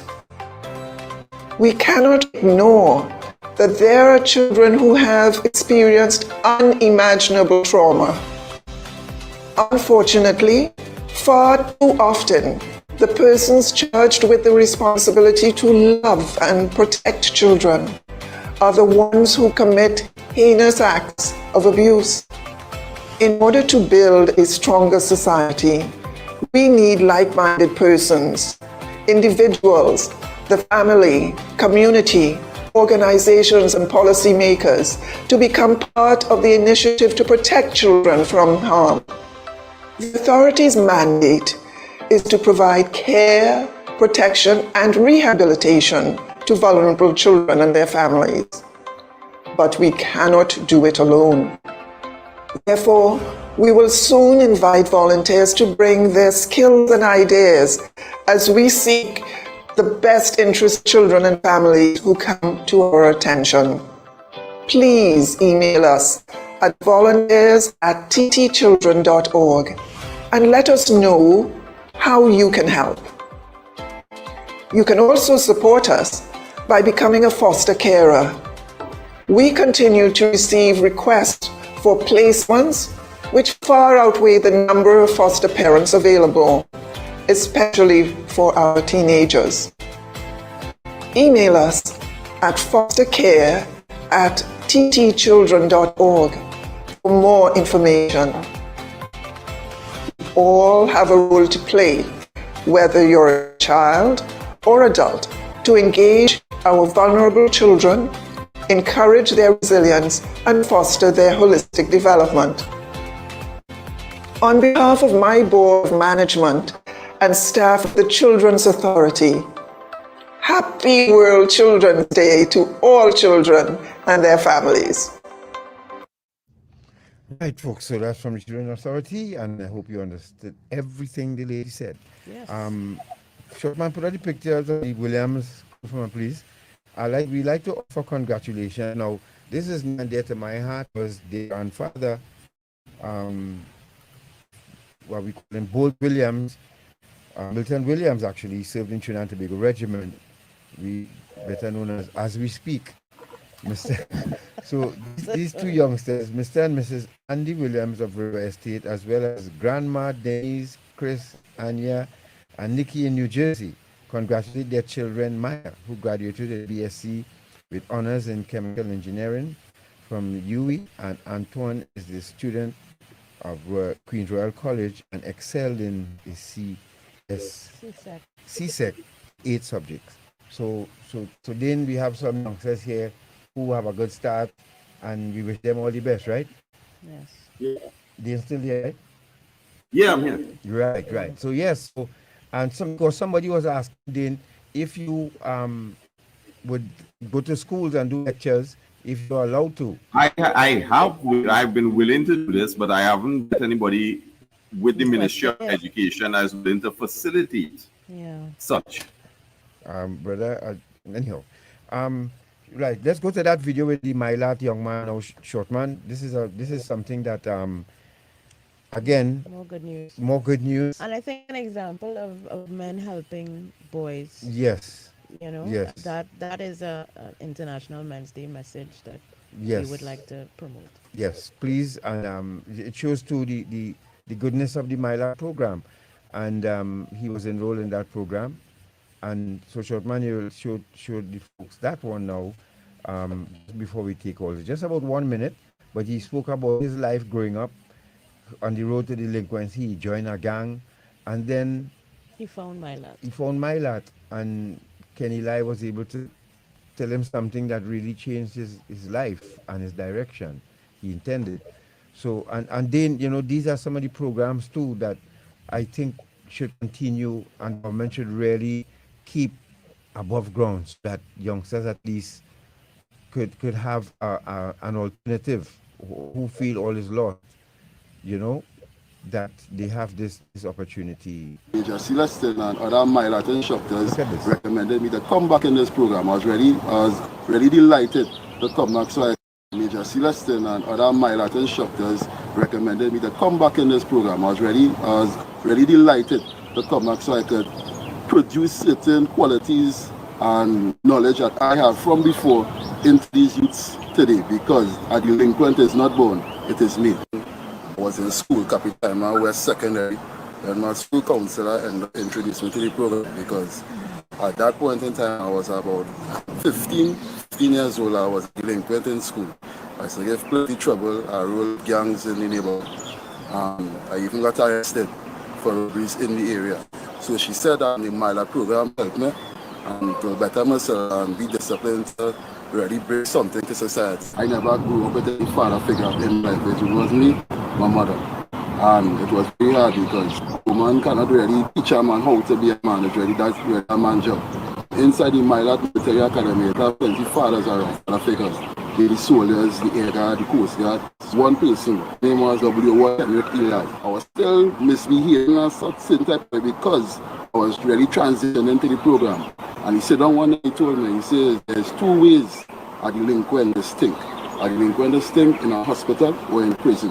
And that same night, I went in my bunk and I cried because he was right. I really think about myself and think about what I need to do to really better myself and to bring forth something to society. All of that, it kind of changed my mindset because in school, I came out with no passes. But the teachers and them were so entwined with us and they loved us in a certain way. Like if they were parents, they make me become a better person academically. And today I have 6 passes. Boom, bam. There you go. Good news. It's always good to end on this note. Yes. So then let's take some calls today. 6223937. You have anything to say to Dane? Yep. And the encouragement, Dane, we want to thank you so much for sharing your story with us this morning and to the public and being so open and honest. And somebody was asking if probably Maddox guys your brother, but one thing, sir, Mr. Maddox, I think what's important here that I'm sure people listening would have learned a lot from listening to Dane this morning, and we really appreciate him, making the, I will always say there are mistakes and choices, and we tend to mix up the two of them, and a mistake is probably taking dialing the wrong number and asking the wrong name. That wasn't an intention. Or if you're part of a team and they say we went blue today and you put on red, that was a mistake. You didn't intend to do that. But if somebody approach you to rob somebody or take drugs or what, and you say yes, that's a choice. Right. So there are choices and mistakes. And we learned the difference here this morning, right, Dane? Yes, sir. 622-3937. The lines are open, so you can call us. Hello, good morning. It's one just amazing STEAM projects. Hello? Oh, awesome moments. Hello. Yes, go ahead. Morning. Yes, good morning, Mr. Godfrey. It's very good. A very nice show. I'm in my kitchen listening to the radio, and everything is going okay. I enjoyed what is said and stuff like that. But I get peeved. You know what I get peeved about? Why? That person that's working with you. He doesn't have a name. I don't know whoever he is, but stop calling him short man again, peeved. I don't like nicknames. That's his nickname. No, don't get peeved about that. No, Everybody calls him that. I don't like nicknames. Stop And with the he's short actually man a thing. short No. No, Oh, what is getting me peeve. I could scream. You say that again? I could scream, I see. Every time I hear the short. Scream. Yeah, I know. But you know what? That's his. He's okay with it, and as a matter of fact, it is. No, but he shouldn't be okay with it because it's so in tune into this system that he accepting it. But why should people accept these things? I think that is so. I look at it as degrading short man. You see short man, red woman, and all this kind of thing. I just cannot. But he's literally a short man, Mom. It doesn't matter. It doesn't matter. You know she has a point. I understand. He could be a dwarf. I mean, I don't care. All right. Okay. You saying she has a point then? Yeah. She does have a point. And she's not the suppose first the person. individual comes up and says, "Hey, what? You all only labeling me, and it is affecting me. I'm getting depressed. People only use it in a term to show the height of me as an individual." No, but again, he doesn't have. This is how everybody has a nickname. But But ma'am, we take your point, we understand, and we'll try our best to Maybe at some address point him as we'll have Hinkson. him address this Yes. issue himself. Yeah? Okay, ma'am? Natasha. Morning, morning. Mr. Maddox. I put Mr. Maddox in the live stream. I don't know if it's the correct name. Mr. Maddox, the young soldier, and the short man. Get a Natasha, listen, I just want to hear your short because it's to me, not really I like how it's songs. You know, it's songs that you all have a camaraderie. Yes. And there's no hard feelings, you know. Because when me and Dale and Tony, there's people one another fatigue right through about Dale's height, you know, and tiny. And so it's all in it. It's all to make us a better, happier people. That's how I look at it. Yeah. And the gentleman, Mr. Maddox. Mr. Maddox, I must say, God bless you. And you are a very honest and open person. Manickchand, you mean Manickchand, Dane Manickchand. Okay, so I have to change the name on the live stream. I put Maddox with Mr. Yeah, Manickchand, yes. Right.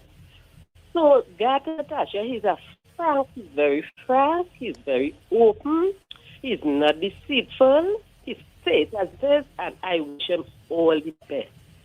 Thank you very much. Yes, thank you all for bringing him on, and the young soldier who spoke there too. God bless him. So that's Natasha, keep up the good work. You all are doing extremely good work, and I'm here listening. And I always share your program. Thanks so much. Thank you very much. And to Daryl, who's on the chat, who's asking, I want to know his name. I'm assuming you mean short man. His name is Hinkson Boris. Boris. That's his. Yeah? So, Yeah. good morning. Good morning, husband and wife. Hinkson, just for caller, Hinkson, can you just put up that picture of the two people who graduate, Maya and Antoine, again, please? Could you just put up that picture again? And I just want to say, Hinkson, are you hearing me? Yes, you want it. Yes, caller, go ahead. Morning, husband and wife. God, good program. Morning. Young man, just lighten up a little bit. You know, so long the nicknames are derogatory. Let me lighten up a little bit. You know, some nicknames God are derogatory. Yes. Right? And some, you know what I mean? That's the culture too. Yeah. So I want to say to the guy, David, I don't know, I can't remember words this morning. Dane, yes. David, yeah. Dane Manickchand. Dane, my tongue tied up all out this morning. Yeah. Well, I want to tell you, brother, from someone who went through adversity, you know, make pressure your best friend. When you make pressure your best friend, God will tell you that as a former serviceman, and then you'll start to play with your pressure. Right? Because it will come. It's something you can't run from, and society can be very unforgiving. Yeah. There's a lot of people in society, there's a culture, I don't want to sound derogatory this morning, but there's a people in society that will never ever see you the same way as you. And you have to live with that. I understand that. Yes, but we got to go, caller. Thank you very much. Thank you so much for your comments. Yeah. Because we've been joined not by short man, but another short man. original short man. The original short man. So, bro, you stay strong. You know, you just ask God to continue, to help find a way. So keep, asking God sincerely to find a way for you. God will find a way for you. God is a testimony of that, and his wife. And don't let nobody tell you how to feel. The Trinidad and Tobago could be very self-righteous too. Don't feel as though feel at the end of the day as a human being, but just don't stick in bitterness. All right. Don't Thanks a lot. Thank you. You have to go. Yes, you have to go. And this short man don't play with news on time, so we need to go. Dane, we want to thank you so much, brother. Go to Facebook, answer the questions, please, that some of the texters posed to you, right? And I want to say congratulations again to Mr. and Mrs. Williams from River Estate, for Maya and Antoine. And also, you can go back to Facebook too and get that post as well. So, thanks a lot. It's been a wonderful program as usual. Yes, we Natasha. like 10 o'clock Yes, time slot. We get very used to much. this. So, we got to go. Thank you Dane, very much, Okay, folks. thank you very much, God guys. bless you, my brother. We'll keep in touch with you, all right? And people asking for a part 2, so we will just have a part 2 with you. I really appreciate Next that. news All right. at noon. News at noon, and Hinkson, thank you once again. And up next, Daily Knock with the 12 o'clock major news. Thank you Have very a good much, day, folks. folks. Goodbye.